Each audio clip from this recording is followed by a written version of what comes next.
কখনো কখনো আমাদের জীবন এমন জায়গায় এসে দাঁড়ায় যেখানে মনে হয় সব দরজা বন্ধ, মানুষ ফিরে যায়, কাছের মানুষও বোঝে না, কিন্তু একটা দরজা আছে যা কখনো বন্ধ হয় না, সেটা হলো আল্লাহর দরজা।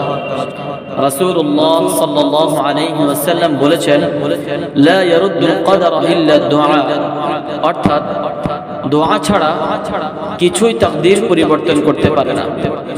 অন্য হাদিসে রাসূলুল্লাহ সাল্লাল্লাহু আলাইহি ওয়াসাল্লাম বলেছেন, আদ-দুআউ মুখুল ইবাদাহ, দোয়াই ইবাদতের মূল।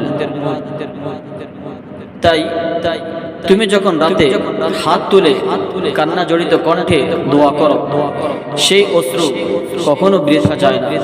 আল্লাহ বলেন, আমাকে ডাকো, আমি ডাকে সাড়া দিব।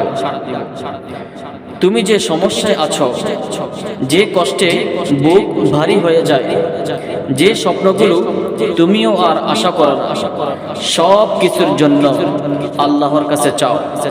কারণ তুমি জানো বা না জানো, দোয়া তোমার ভাগ্য পর্যন্ত বদলে দিতে পারে।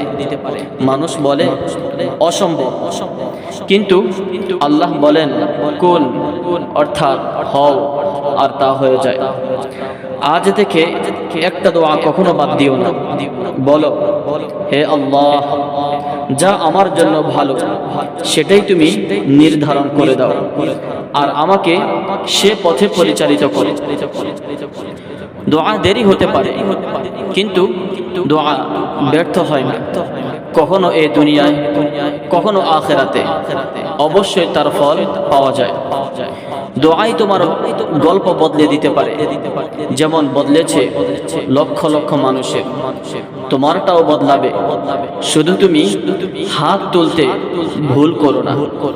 আল্লাহ আমাদেরকে তৌফিক দান করুন। আমিন।